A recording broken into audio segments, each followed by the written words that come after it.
नमस्कार साथियों, मैं आर के मिश्रा इंजीनियर सेट पे स्वागत करता हूं। अड्डा 247 पे स्वागत करता हूं। दोस्तों, आज इस वीडियो में मैं लाइव आप लोगों से फॉर्म भर के दिखाऊंगा कैसे क्या क्या स्टेप्स होते हैं फॉर्म भरने के प्रोसेस में। और एयरपोर्ट अथॉरिटी ऑफ इंडिया के फॉर्म भरते समय मेरी पूरी कोशिश रहेगी कि आप लोग यार कोई ऐसा माइनर सा मिस्टेक ना करें, जैसे कि आपने इतनी अच्छी प्रिपरेशंस की और आपका फॉर्म रिजेक्ट हो जाए। जो भी पॉसिबल हेल्प होगा हम आपको इस वीडियो में प्रोवाइड करेंगे। तो सबसे पहले देखिए, एयरपोर्ट गूगल पे आपको सर्च करना है या वीडियो के नीचे हम आपको प्रॉपर तरीके से बता देते हैं स्टेप बाय स्टेप। तो सबसे पहले देखिएगा, लेटेस्ट आपका जो हमारा 9/12/2022 का रिक्रूटमेंट है, उसमें आज से रजिस्ट्रेशन लिंक हमारा एक्टिव हो चुका है, तो इस पर टिक करना है। फिर उसके बाद इस तरह का कुछ इंस्ट्रक्शंस पेज आएगा, आप लोगों को फिलअप कर लेना है। और ये देखिएगा, आपको प्रॉपर तरीके से उसको देख लीजिएगा क्या क्या हमारा ज़रूरत पड़ता है।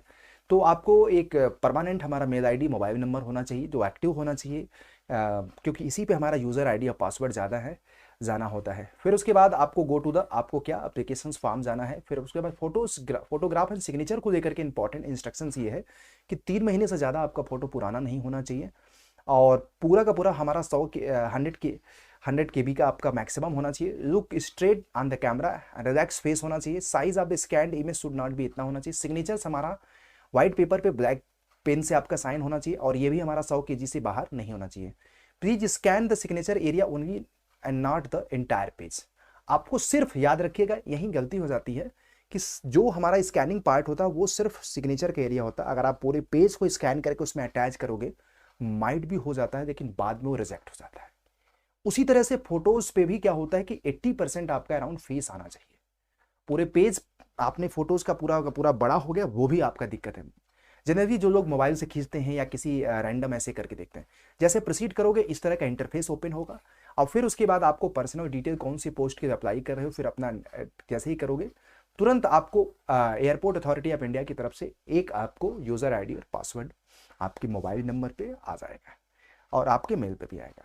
फिर जैसे ही उसी पेज पे अगर आप रहते हैं, या फिर से लॉगिन कर लीजिएगा या फिर आपको दोबारा आना है, तो फिर उसके बाद आपको यहाँ पे फिर से एग्जामिनेशन सेंटर की चॉइस, 5 एग्जामिनेशन सेंटर आप चॉइस कर सकते हैं। और candidate have to choose the 5 city. No change बाद में हमारा कोई अलाउड नहीं होगा, मैं आपको बता रहा हूँ, है ना। फिर उसके बाद देखिएगा कुछ इस तरह की, देखो सेव एंड नेक्स्ट करते जाना है।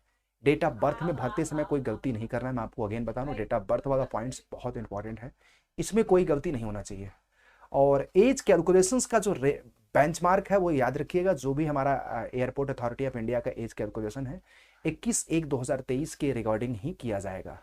और फिर उसके बाद ये सारा चीज़ बेसिक पैरामीटर है कि आप एआई के इंटरनल कैंडिडेट हैं कि नहीं, एक्स सर्विसमैन है कि नहीं, क्या अप्रेंटिसशिप किया कि नहीं, क्या आपका फिजिकली हैंडिकैप्ड है।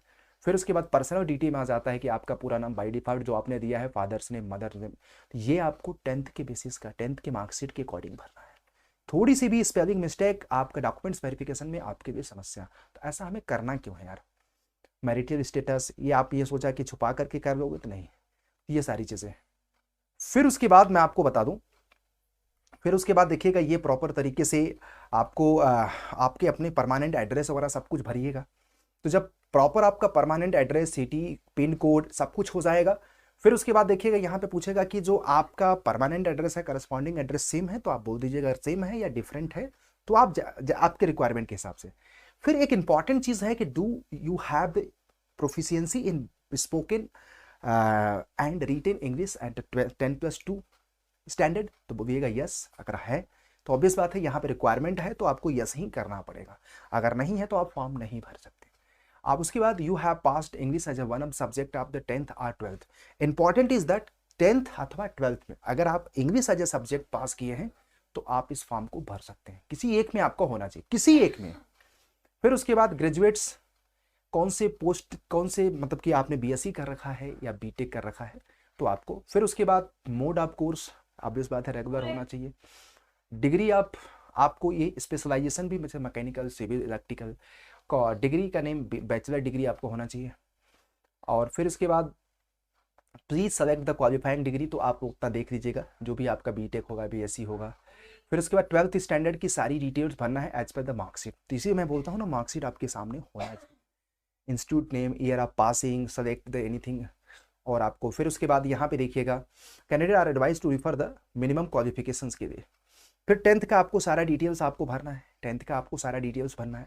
तो ऐसे ऐसे करते जाओगे तो यहाँ पे देखो आएगा फोटोज एंड सिग्नेचर को लेकर के, जो कि अगर हमने बता दिया कि ये आपको फॉर्मेट होना चाहिए।